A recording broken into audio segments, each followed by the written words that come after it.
Premtobre de Semamba Yamamunina ha Yamwakwa do Adom TV Premtobre Kasee so and now for fear days some see in a Brussels South TV Adom TV Kasee and some of those on near to your mobile overtini.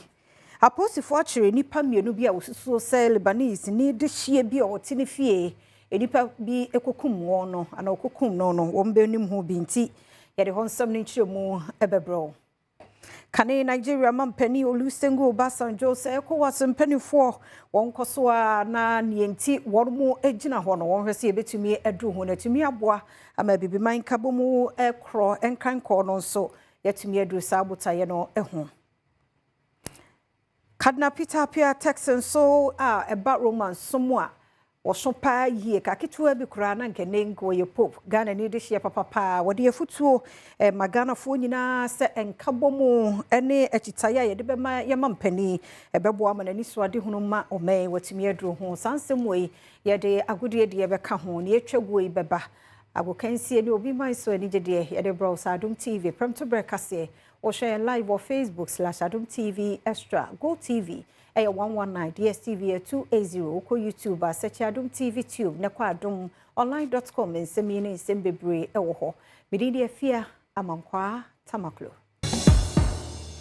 edase afia ni de mientie se de nsemni chemu etie Ghana agrada ya enu ada ye de no kogina adaka mu ewi akire pempani suso se ne waye nti won koda afia simfie dunu mu no Adom Kasee anwumre no aboko ne mpotamu honomo ene adehye bi kodi nkomo bibia na asore no wono emu achemienu ebi ani age ebi nso omuhu ne semfie dunum ne de emu ware Baby amigine Heavenway Ministries openi ono ene da asore ano Patricia esiedua adodo na ata fe ne se agrada Accra Circuit Court ahye se wonko prison infishia du enum na Adom News nsentwofo ebo anan abepie mu ewa asori mu enam se okunu enjewesiama ede tu dwa se omo be ya asori no yebedu a na ehu se asori dan no wo mo atum obi aniwa woye church member waba asori se ene wo ba aba besom ye ne omanfo a wo mo tete mpatemu a atwetwe nkomo ebisa se abra wo mo atese sese wo ko prison no eyade a wo manfo a wo mo eba asori bi wo mo beda so aba ana sesen wo mo ti asem no wo mo agine sen once you are say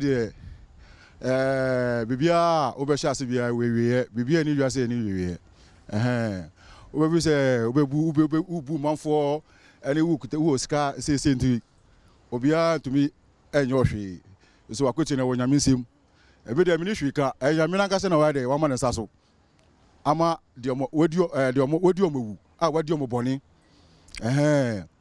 sanu pano empire bo na Nyankopɔ eti omo boni no di e no say judges for no yes no mo de ama no say eno ha na ese fata boni no ye ne de ne say eno ano be ye prida ye prida ma ye nyina ya side wa ha medin e the prince owusu esiedu Adom News Yankomra sebedwa fie mu na mrasebedwafo a wo mu firi otimantemu kokos no ene nei wono mo sre pa se Nkwanta South mensin no mo no sre wo mo de wo bia ho akodie bia wo fa hu fom no mo prince asumdwe e wo kronim Ashabedwafo ya wonum efiri otimantemu ena ede adesrede eto wonum a mentem ho ase ese wontam e Nkwanta South mensin mu so modin a se obema aba akoto na adwebre ayadwuma ho se ne be ya asumdwe ebeba omufra broche nkran masi takrade nyane omukonda pasa kombe ye papa ko hapa ba invest ebi omusika e ba be hye eye dwodie papa ama mba kwa nyeduma ye no eye Nkwanta ha. The whole trade, Nkwanta is a point of attraction for investment. In the amount of doctors who hotels like Kasee, a be some new factories, a be some more young people who will be able to absorb Nkwanta for we are attracted for more universities, polytechnics, training colleges, even SHS for and then Agoji, Uncle Funya, as our Omoji. A Chese, Nkwanta Kumu, Agoji. And you can get back as Manamo Sikwa, what for Abama, Yaya Mumba, the Bass Baba Sram, said Ajubro, the Yabu, Ubia, YouTube, and to form, Big Naya Babu, Senabaya, 1 number 2. Chief Superintendent Michael Asiedu ene panyin kwankyerefo a woda Nkwanta South police adwumakuo no ano na wode atodwa se bambofo adwumakuo a wo ho no enya de a wombetra won to so amabasabasaye asi enu nti wonum a woyɛ saa no womunyai fise emra no so wonum a nya de wode beche won kora na ankra e ka se fa wo mpeso basa wo kwa wadin e ka kyerese wange yi sabi apo bi atutu nipa atutu no sabi onu se ye nipa ya ti jimi kom na yasi that is those people edi ampanifo ya bayi na no de si e nati bayi na die empaipa nipa bi kopo ye ana ko fa basa fufuro aba Ekasa aposifo akyere enipa mienu bi a wosusu se Lebanese ni de hye ya wote ni fie East Legon June bosome de toso aduonu nipa bi kokum no sa nipa ebenim ho ebi won ene Oma Mikati wonya 58 years papa no wo ekum no wonya 58 years agese ekohu no na oda mojamu ayetwa ne minimum emunsem kase no etwaso Oma Mikati Lebanese ni a wono edine nkwe ewo man mu wonya mfrinhia aduonum nwotwe na nipabonfo bi ekoto hye no so ni fie East Legon ya wonum edesikan etu ni minimu a wonum eyi ni free atiasefo asase so posifo ya wonum ehwe bone ya honsam so ekokopie mu honum a womu ekokohwe sene wudie no esitie ene kwanya bafa so obehye nhwemu ase na nhwemu edikan a waye ekiremu a nipabonfo kodi boni ewie yepe ena wonum epie ya omofa owura yi Samsung bigina bebe na make say bi ekoye ya wonum so eja anuema bi ewo honum a na iPhone mienu yi bi ka ho ena fe ATM ya wonum de sika bi edin ewo so eyapol twumesi ankra ewo so a wonum so eja no ho eno na posifo ema emu yi so ekoto emukrabia ebo ho ban sa akoye ho nhwemu a womu ede sa ATM card yi egina so ekoche pol twumesi ankra ewo Samsung ya wo medie na ono so ekere se one asiedu hinin ya dodo na afre ne Kofi Anum ena wonum aka ho abomu a akodi sa abone no a posifo akwache asiedu hinin so ede no akwakoka won ho ya wo ehwe omuguso ewo nhwemu mu aposifo ekiremu a wonum asa akọ bia ya asem ni si ye ho akwakofa sekan bia no na ogidi se wonum edidi sa abone no a eno nso wonum ede ye adanse wabra omuguso eye nhwemu no de sankofo mienu akwakogina Adabraka district court a womu ehwe kwane obefa so obedi asem no asa brodo akwotwere abankukum ya wo kire se won samra kitan saboso me de toso nwotwen afimu na ontoa asenie no so Adom TV Premtobre Kasee na uguso no na wotwe mu na law week ye emrenimfo na wotwe a won wayi ade asi hodi won mujuma na no mu no enkamantami mu regional bar no won mo ye se wode adehie befa amamra hodo emu no won mo adidi nkomo bebre a yanyi obi a hwe ho ensem legal practitioner Kezi Azuma echechere emu and your friend no outreach legal clinics legal clinic chese law mo apomudin ene ye pese ye tre mra no ye solve problems unu obi kwa fighter fa nebra hasisi a efu Sutherland Park a shaman lorry station ana se obra sport ye wo nyina yesi ensem ye kire mra ni mu se de be ya wo behu mra kora bibi etowa wo de beye ana se unu obi wa asem na tmetwe ne ba ha ye be use ADR method ne de solve am for Greater Accra we need the first one yeah. And so other organizations say legal aid and your massive for the omo ho de bia ukwa ombe try say ombe boa but Greater Accra we need the first time yeah law week Entwaso na MPP amanokoi na Kasee wom se wonti ase die nti abepem sabre Kane Chief Executive Officer na oda Bafasto Company no ano no da so ehye aposifo ekukumu wontwetwe ni abedi akire ena ode sansemi etuja MPP amanyokuo no ena wonum ekire se ekwane a Economic and Organized Crime Office EOCO efaso a wonum ene Wahab Abdul Hanan ya Kane no ne pani kwanchefa wada Ghana Food Buffer Stock Company ano edie ewo wonfie honum no enyade a enamara kwanso kra twetwefo pani abedi akire edima MPP amanyokuo no Haruna Mohammed ena wo kire se chi a wo mache ura Wahab Hanan akwehye wonfie ewo EOCO atanye ho no etieti amra ene ne mfa ahodie so a wonum ekire se ekame se Ghana mamra edidi dwuma ne de EOCO manfoɔ empɛ sɛ wɔbɛhwɛm koraa na wɔde adi dwuma wɔde nsɛm atu dwa wabra MPP amanyɔkuo kyitaafoɔ ɛne wɔn mu a wɔsom amanyɔkuo no bi ekɔpie mu EOCO atenaeɛ a wɔn ɛkɔakɔkyerɛ sɛ owura hanam wadam fiase akyɛ ɛma bra wɔde baa no koraa sɛ wɔnom ɛmfa sika mmra no mfa nyaa no wɔde sika no aba ama naso apa ho nanso wɔda so atwere mu wɔ hɔ no mu a ɔkyerɛ sɛ ɛnyɛ mmra kwan so koraa. We are currently at EOCO, myself and the Deputy National Organizer. As you can see people around here, Hanan has been given a bail condition. He has met the bail condition since yesterday, and Remunacha is keeping him still there. EOCO is not ready to release him, and we are here. Until they release him, we are not going anywhere. I think that detention was not created for people, bail conditions were not created for detention. So we need people to act. The media houses, civil society should listen to us and act, because this cannot continue to be going on. Yantoso na Tertiary Education Workers Union Ghana TEWU almost a one way jumano ye omunimada umbeba just any almost some non penny four etie diama wona ejina say almost a Ghana Tertiary Education Commission or my almost say a cool way no bibia won ye won for one more enka a year governing council no ehu bia nunti ene ne won so ate atwi akosi say wo masem no e de won beka ho no onya adwuma na nachna.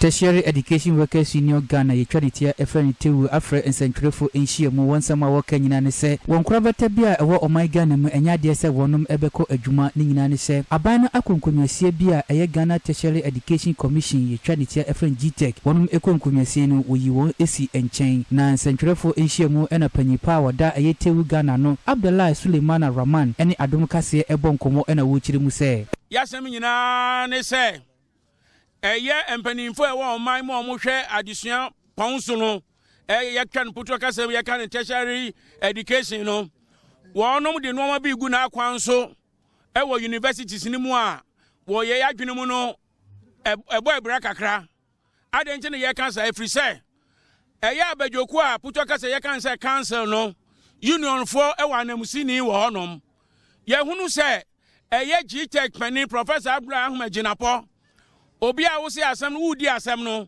wa twero krata afa yachi e de Abra University mpanimfo no nyina se wonu ma edom kuma ye from Teachers and Educational Workers Union mo na nkonko gina edom kese no nyina nam e wo University Council honom na no e na TEWU for e Tertiary Education Workers Union of Ghana ye kire mu se saade no entwaye efiri se wo ye man Ghana mu hanom no saade no e ye mra eda honom na ye asede a eda honom se Adom kuma edi Adom kese so anya dan anya yie enwachi osade to Adom Kasee nim na wo chiri mu se ena tosum yenu yasem nyina so ne se Minister of Education any Minister of Labor, Jobs and Employment wonum so emmo modern se wonum be Chief Labor Officer na Chief Labor Officer waba be kan ekuo mienu no na ye hunu sa ekuo mienu no dia ogina owo enipadom na yedi tumi krata yeden yedi amano na wadi krata workers ne den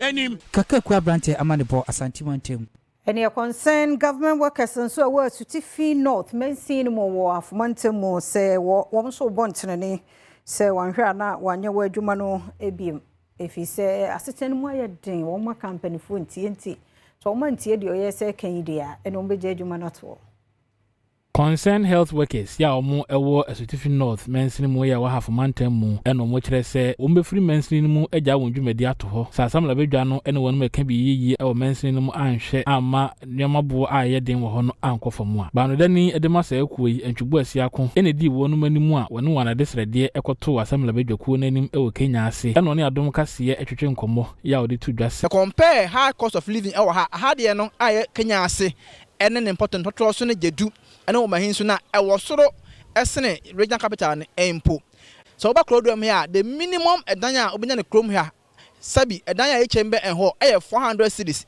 upwards bi kwa de 700 cedis a month enho asem na ebi also high cost of fence goods and services etire ye sabi stationary ana se omo ye cafe adwuma tie besre DC se ye tre no one mpanyimfo enkasa one stakeholders enkasa landlords enkasa no amonte dan bo eso e mai aban krachipani ya ono ewo Asutifi North mensimu Hafiz Dauda enso ejina wonmanemu eje wonadesrede esan editu dwa se landlords na e be invite you now rent control for your district assembly na nkasabe ho na ya friend any other stakeholders aka ho omom the petition ne by mo media for nyina no e be share engagement na ye ho kwan pa e betimi afa so I reduce rent no anase ye ne omnyina be so adwene na ye ho kwan pa e betimi this issue afa so assembly also may have long-term solutions to this. Maybe a bit try say a bit na yenya resources let me before the teachers and nurses quarters. Enra da mamrani amani akoso ama Supreme Court ajaje 4 year yototo wonu manono yaje wonu mo atumzu wonko yedwuma na numono justice senyor zamefe den sama hodo to ja se bebi o madru ne na a chere wo mahwe ni mu ache pa ene yire num ne ekunu mu bisa wona wo de da be na bedru hankrai de da wo mo fo mo twetwe wo mo anso ene wo hwe de nyame aye nti bebi o ma bedru no mbe ye adwuma no se de ese efata. To the people of Ghana, we promise that we will dispense justice to all manner of people without fear or favor, ill will or affection. We also promise you equal justice under law. To friends and families, especially our spouses and children, we have been with us through thick and thin. The journey for some of us up to today has been exceptionally long. But you never gave up on us. You kept encouraging us, praying for us and supporting us. You have the faith and confidence that this day will arrive. Finally, it has arrived. Nedu soni ye die twagwe na otwi dwoada bepem nefia ye gina he sembebra akoso wo ye nkase ne ndwumadi ahodo we bia na fo ani so katachie be ma beginam e de breye memo akwa be mejo so stay bia bibia de din adawo makaye na otwi nse no do na etwagu enada agrada ya che na kwa kotum 24 hours so economy na mpanyefo apa hontoma enya no nko UPSA adesuafo na esewani so ka kire Nature good one TV because they are really free. Some not the TV at for train katachi otwaso. Amesa so mu akwa ba Adom TV we are Premtobre Kasee so the edru no eye de etwagu mi amede so medin e de okatachi eje sikapafi yenhwe nsembia na watwi etwagu ye wo my Ghana emu kanisio konfo ya America cleaning na wakasempa no wo my Ghana emu mama part nipa dodo na ife ne sagrada enyoda prosecute court wono mo ahye se wonfa no nkotwera ban kokomo finisha no do no mesa so bo mo mfa no mapo wajom sikanya ne kwan so yenkohwe nsembia ne kuno e kan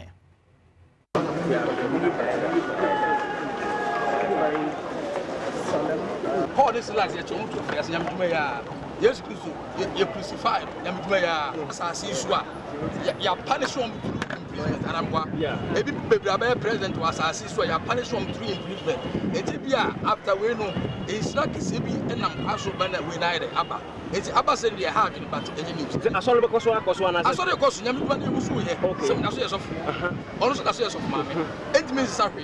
What they are them, and there are some work we see. Kojo mensa abrampa na manzebo ente no se Paul ne Silas wo mo kra echo mutum ne so echire no na sakwakoye no nyam hye ede amom yenhwe de Ghana de hye ka ede fa sa insemi ehun we ye Robert anane o se Ghana ye ha dodo na achie na mo ne mu baako na mpanyimfo atumi aboaye am ye atumi asolve no na Robert eka yenhwe ofofro so ede we ye everlasting Louis o se sika gare to Yesu gare to prison gare ono so edie eno yenhwe de otoaso edie Jonathan ese nima dodo na no ye ya yinim se ne ntwe na so 15 years de aba ano eden Jonathan ese so edie eno yemfi so na yenhwe nsemfoforo na UPSA adesuafo na watwe mu no so na nya asem keto akora empanyefo de nhye bi ba senka wo mmomodin ya wo mafade no wo mo mane katakata wo mo ho na so adesuafo ne bi enya de a wo no mo etie nti no ye hu se wo twe wo no mo edifi adesuada mu ede wo no mo apie sanse wo man sisi mo ho ye nko na adesuafo no won sem bi ode tuja yentie had my class at 7:30 a.m. So when I got to campus and I realized there were a lot of people outside, I was like, damn, today too. And I realized that people were standing outside of the LBC block because of improper dressing, and you're supposed to wear shoes and sandals. I have to buy a new one. I have to rush because I was wearing a leather slippers, which I thought was okay, but I was actually sacked at the entrance, so I had to rush back because I had an IA too. Yes, actually they brought a notice that some of the student dressing are in, so we should change it and we shouldn't be wearing those kind of dresses. But so what happened this morning was somehow good, somehow bad, because we were informed that this will happen this morning. We shouldn't wear certain clothes to class. We shouldn't bring piercing, like double piercing to class. And because of what happened this morning, some of us missed our IAs and other stuff, which will affect us.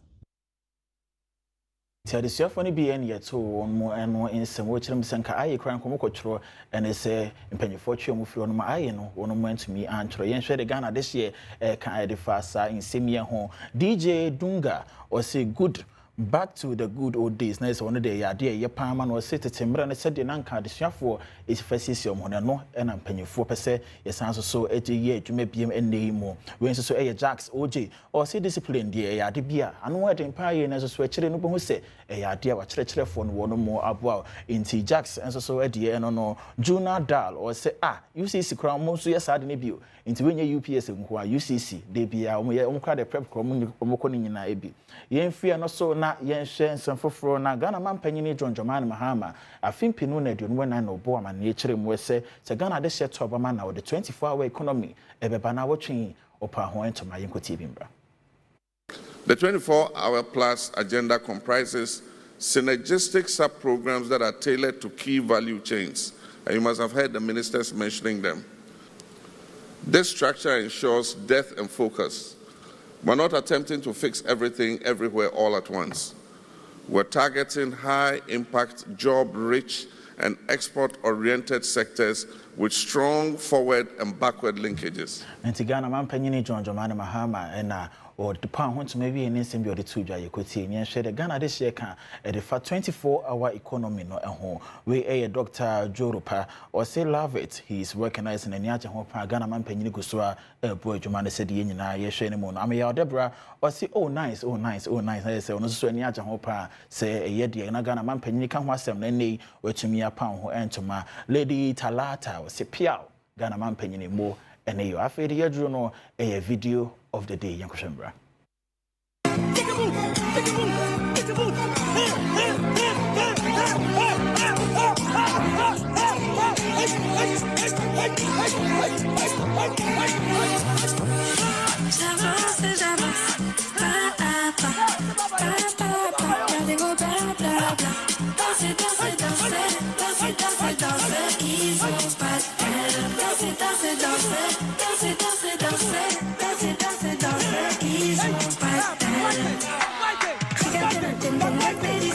We know at the tomu akosu Japoma. Menyina so na kasia mede som ye na se de twegu no memfa insist afia wa haye krado de eto aso nyina no wode besomo.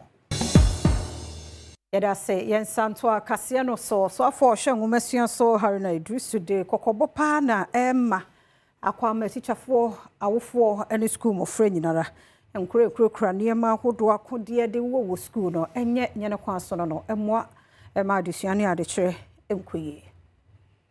For Shadisia Hunsam so Haruna Idrisu, Ekasa Obra, Wonum Eda, Governing Boards, Wabeda, National Schools Inspectorate Authority, and the National Council for Curriculum and Assessment Boards, no Edino, and as Wafui Editu, Wonum Wenimuse. Need to work with parents in order that whilst the students are in school, teachers must be vested absolute right and authority to moderate their behavior and conduct as is expected. So we expect that parents will cooperate with school management and heads in ensuring and facilitating discipline. And as I am reported to have said somewhere publicly, it is not about that student having access to the weapon, but the danger of what he can use the weapon for an innocent and knowing other persons. Wakasa fa curriculum development hono. So afu ye den sem say ene to na COCOBOD fofora watie no eni. Science, mathematics, engineering education, including TVET and green TVET, and hands-on skills. We intend to introduce artificial intelligence and coding at pre-tertiary level, beginning from early primary school as part of our curricula. Professor Bequin, I expect you and Dr. Sinful to work on this. We also intend to launch the Beyond Academic Skills, which should train the young lads on patriotism and responsibility. Board Chairman Dema COCOBOD ye Samuel Ofosu Ampofo na ose COCOBOD wonye mu so ne won mo ye ne ye de nene ni a akachire bienti ebe ma atwe won wasan ne de woni won hu film no won hye mu kena ne ye 24-hour economy no aba no won so emu ama won ho so se be ya won so betimi aye bi. Board Chairman Emma COCOBOD Samuel Ofosu Ampofo ene ni mpenifo ede nsahwe ekopie mu ewo COCOBOD warehouse e Waterman what it to just say but yes aboso ba ena majapaye nti yeso ba se e ba be hedumade Sunday siko na emmoa bia omo hia no omo de breadboard na se board no eti niama na se yie te se na yabeti ase ya ebe ma some of the approval process no are very easy e de amaye ye ba ye ne yakua for representatives omo represent yakua for Ghana board no so ye no omo nyina ne bae enti omo so omo hwe no omo so behu ne ekoso ha no omo so kwa omo ne yakua for na kwa akokasa afi omo hu se ansa na ekoko no betimi akọ amanone ne ato na boden no eniamo bebre wo ho a aban de gu akwan mu a ansa na ekoko ne etimi ato na boden enu nti saa ne ababare se akande a ehia wom a betimi de abo omo odwuma no so betimi akoso no yetimi de abo omo osan ede nsem fofo sei etudwa aban buta ba ko ne se ye ba be plantations ne be encourage amanfo ne private individual no so go into large scale cocoa plantation mu enche ye be bo anamo ne yakọ field akọ akọhwe ne ne nananom akasa ne ehu ba bia ebenya nsase esoso a ebetimi da esa adwumadi ama yatre cocoa no cocoa afuonum tra ansa na Ghana nso sikasam so be de ebetimi ayiye. Municipal Chief Executive Officer wa Hunter West wato emantemo ye engineer Kufiedu ose enei mpesua no so ho no schools dodo no a primary no de womo eni aka de nkonwa ne niema hodo bi ebo ma adesua kwa ni mo no etomusini nkonwa pa ya amofra betena so asuade no eboa pa ema amofra yi asuade yie wabra won ho enkere won ana wonum emfa ohaw bia mu nanso suku ahodo bebre ye wo Ahanta West mensene no mu enni saa nkonwa papa bi a amofra betena so ade adi dwuma ntire ewa agona Nkwanta MA Model School a saa enwuma yi bi abọ won se de sebe dwonso aba abo akoko eno ena ban kra chepani ya ono ewo mensene mu ho engineer Kofi Edu ede atudwa se government have directed that we use some of the funds to support the various schools. So this year we are planning to do almost about 1,000 hexagon decks for the kindergartens. And we do about 1,000 as well for the primary schools and then the JHS. Enoch Sunday Atipu ya ono ene penny kwanchefo bi de kira ono eda Madam for Ghana Foundation ano enso edit to just say aguna ezi model school ama nyantie se amunia kunya an parameter so ede sia de na yeba ebe assessment ni se we na to form this is the kunya fifi aba na sanima we mboa de kira ni sia ama enkoso yi untina Madam for Ghana Foundation ready kunya aba na ni se kunya da blank cry bambo mbre nse bi ho mo tsu be kiti mo so debre mo tsu ade ye ama mo feel comfortable or skip them kwa na agi any school mo ndema ankana adesua na ade challenge mi koso ye nse ye ni se kunya da bra mo die bambo ma ade challenge sua koso man kana so anya amuka se opese de bia ade chia wo so aba school aba sua de Kane Nigeria won mpani Olusegun Obasanjo na wode to ECOWAS kendifo nanim sebia refie bi wo hono ma wonsanko wonchi wombota ye no wontumi no ho na tumi aboa ma bibiman kan kro no so yedo ho One Ghana movement and Ghana Armed Forces and a face Staff College and the Cabo Mwa. One de Nkasahu Jumedi share so no to the ECOWAS and survival impact of the alliance of Sahelian states and way forward. Nature say Bibroma Toyaman Temu Kwani Obefa Swagina and Naso no. Ene Amahodwe umu be become one boom send the Baya umbu to me Amampuntu Ejina and Naso. Median say and a Kani Nigeria Mampeni Olusegun Obasanjo Bekasa was here watch say. We do not need to go back to the drawing board. We have all we need for a bouncing, thriving, and the best regional economic community organization in the world. We have made mistakes of omission and commission.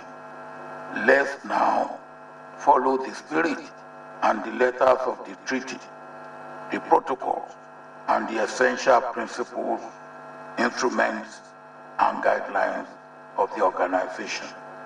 Let our leaders study the treaty in detail and act to fulfill the principles and objectives of it. I have two great fears. One is youth reaction to events in West Africa. They see it, what is happening in these three countries, as the relish, and that is a problem. It's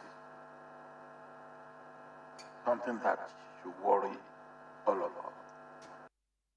Mampani John Dramani Mahama say shemu kenebie mu eye ene National Research Fund opese say jina na so biem na ye dwuma ho na so wo mu hia bibia wo mbekọ na wo de aboa ye hwehwemu bia ye hia etumi aboa mo man akwanim. Mampani John Dramani Mahama kasa abra wo mo ebi African Academy of Sciences annual dialogue ewon crying abra stakeholders awodo ebehyiemu ewo ho no edwendwene kwan a wo mo befa so a research ebeko nanim eho no mampani edi to dwa say the National Research Fund was established under Act 1056 of 2020. I have taken the step of appointing Professor Abigail Opoku Mensah as the first administrator of the fund, and I've constituted the governing board of the fund under the able chairmanship of Professor Eric Irenchi Dankwa. This fund will support both basic and applied research. It will also promote cross-sectoral and interdisciplinary work. Importantly, it will also connect academia with industry and policy, ensuring that research outputs are effectively translated into real-world solutions. Osan edi to just say womo den hihye awodo bi nso egu akwemu a eyade a research omanfo ebeji atumu pa na bebo oman ni so. Furthermore, I've asked the Ministry of Environment, Science and Technology to come out with a comprehensive policy on commercializing research and innovation.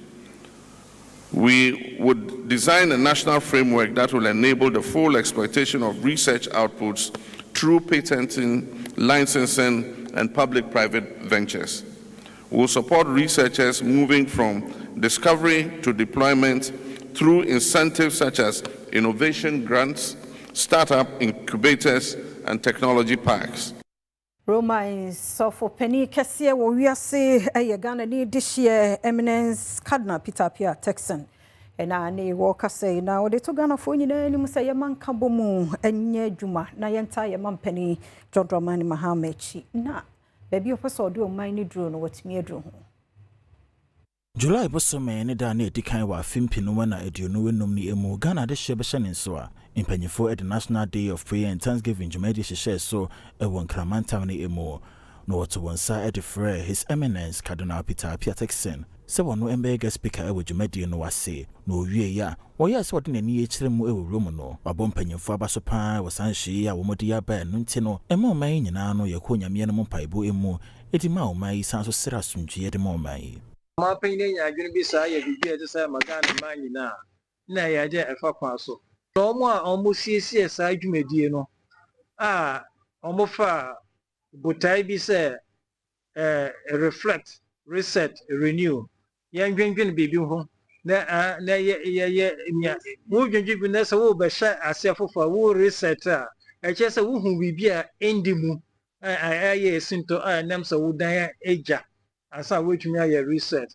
nti biribi a ɛte saa no hyia pɛpɛɛpɛ nti ɛte saa no ne America sɛ yɛda Yankopɔn ase ana yɛda ɔmanpanyin ase wɔ biribi a ɛte saa ho a na ne yɛka to so no sɛ wei no ɛnyɛ ɔno nko a ne asodie anaasɛ dwumadi ana biribi a ɛte saa ɔno ɛde adwene no aba yesom yi nyɛ no nko na yesom ɔno ne ministers ne apamfoɔ na biribi a ɛte saa wɔsom Premtobre Kasee na oguso hwe Adom TV ne yɛnkɔmra yɛbɛtoa so. Right. Abusia masom e dey free owura afia amankwa tamakulo ne ho. Premtobre Kasee ebraduru so me de braw. Na abusia yemamu nyina fofida. Na so awrehosem ne se yewayiem. Enura awrehosem ye baye. We are singing now go be esu. Abrantia de Diogo Jota. Say namuni o. Onie wa wuda ba ma no so.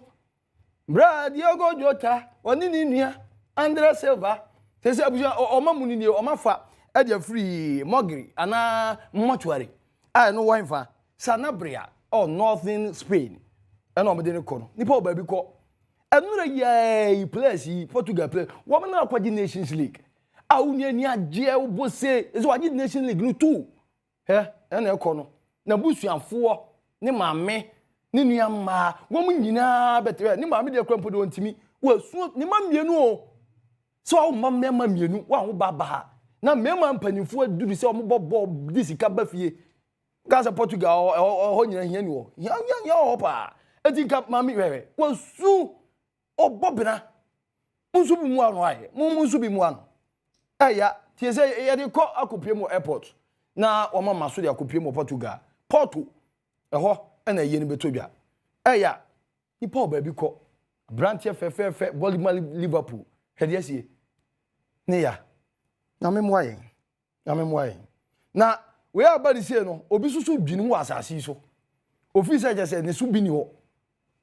Diogo Jota no ono no de asie hwe abranche kete o maame o mu firi mikrom kransa kintampo pumpu atifi e na papa firi o maame so firi sunyaye na wo Nico Williams obi ase o wo de osu ade o se bobo ko abeboa Barcelona eti Nico Williams yi wo kra bo season 45 matches no goals ahe na otimi sheye wo go ahe 11 goals 7 assists wo nsheda nye super striker bia winger bia akwaro otwa basafo abo ena no pa kura de me say me begina kan say 12 of July bedu Saturday say no nua san because paper was bibia ya san wie na so Nico Williams say da bi ni nua inaki we sa no so de obeka ni nyina na oboa beka say o me nua no so nyina so obebo basa na sa ni nyina ye ntoro he say branch no wasan akwakosan 8 years efie nwotwe na de ama omo etina nka basafo o metimi asan ya 65 1 no say o metua be 80 plus and so o msa aka no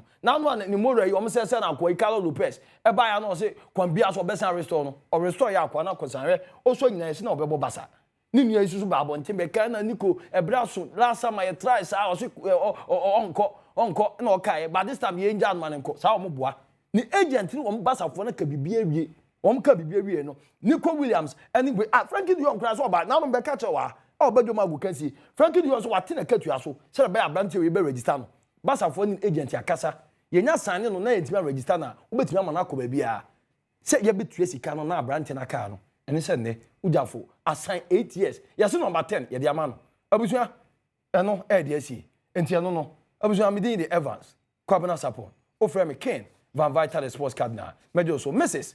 Afia Nkwanta South e de oto aso yanto aso na Prime Minister India of Bao Ghana mu no Ghana baso pa say ye nei democracy na ya kono dodo ntinya nwanwa say ye de etwampoa e wa bibrama bim.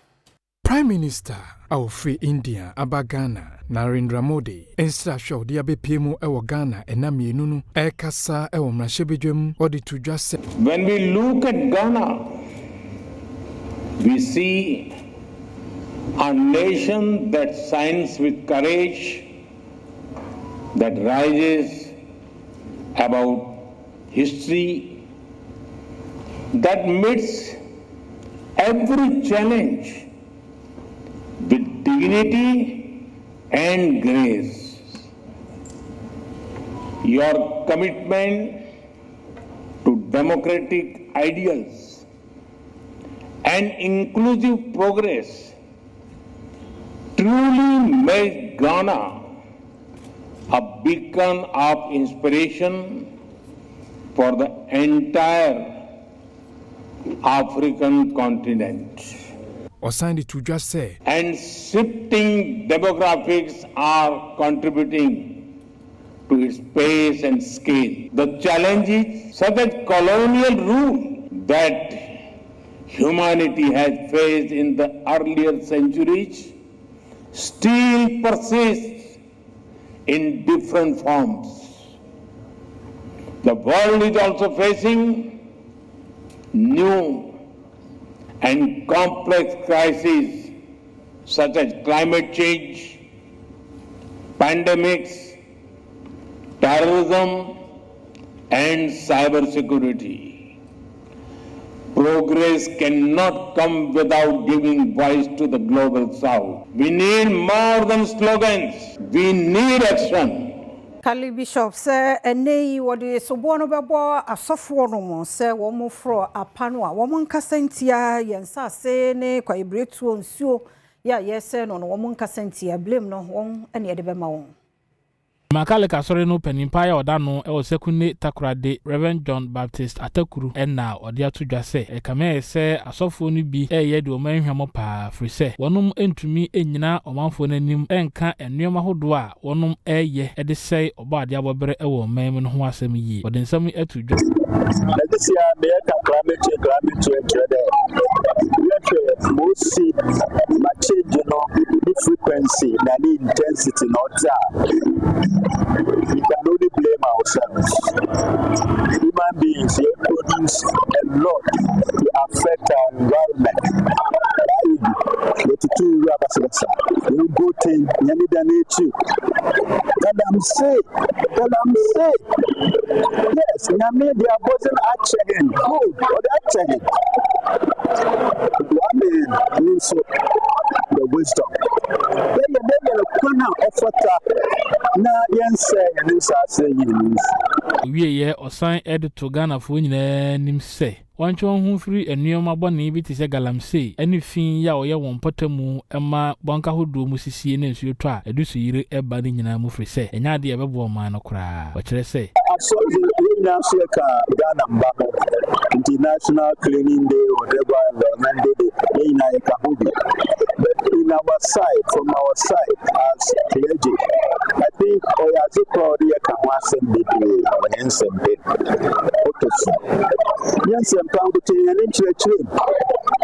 Intellectually young, you know who there your responsibility. Now, me and Francis are seeing in Mado. That's the idea that need to security always the best in our bosom. There do so near Adom Trotro Prince. Also, see do our circle. Said a gun of war, a fulfill the one mood in a far. Only be a casa. Until be Pimo, our Kwame Nkrumah circle. Yene, woman for a woman, eti, a shame, a bedin como, and holiday, no one 80 holiday, no, a saying, a shame, you're going. When each me quite shama. A shaman, and who the holiday is saying? Ah, you didn't say. Didn't say, you need scanty, you timusa. Menya she, you want to mean she. Bankudada na nebedi. Kudana. Na nebedi. All right, so a holiday no didn't say. Asad. Oh, you didn't boko. The COCOBOD now ako jige ni. Na bia be na ye. All right, holiday no didn't say. Oh, mpache be beach sa. We need a beach. Pachan. Ifa. Labadi. Entino there na o here nim say beach no mobile. Oh, drinks. All right, holiday no didn't say. holiday the scabian. According to any eight, a cost printers, a quacos, your busia for Nibi or Tianutian and ye take a my elque. No more about cho say, your manna or my graduates now. Omunya Jumania and a palm of Chomo and a holiday with a huso. Maybe a face is a holiday in India. Or my huso. And then as Papa Sunkasa and a holiday wood in his hand. Okay, but this is the best designs. I do ceiling, so I'm into ceiling work. So I'm going to start to work, then make money, you know. So the holiday after work, I will enjoy the holiday too after work. Also no a ceiling work in Tina and then Okoye Juma, UPB no Okoye Juma, we are Obejini. Yanema Misu and Incomo, Mamma and a holiday didn't say. And a holiday no. Yabe no mo yanana no ma wie police na yakọ celebrate wo nti ya pa bancha that is good for wo nya adwuma we me nana we so akọ ka ho nti ya pa wo mti o ma nkola na adwuma na wo nya na ya mrewa no ebi nso ye so nti na holiday no udi ni ba bia makọ di mani dada uju eni sesa no me ko celebrate me nana wa wie police and I'm a celebrating it. Near my woof, Makoya or Dada. You find police and why we police, no? Fun, where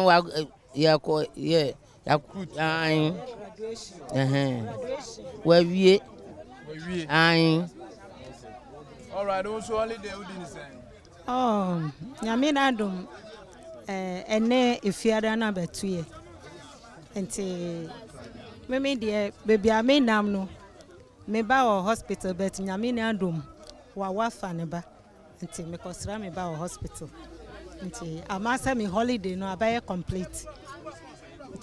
All right, na car no ya o manfo egu echire pa wo mo gu echire no e do so pa mate na holiday no udi ani sen be me Mama Kasa senior Mama Kasa. Oh, and holiday in the course by a candy as a BP intino, and then holiday there by Mamuna as an open more than by say the Omu PP. Why they say the Omu PP into holiday there.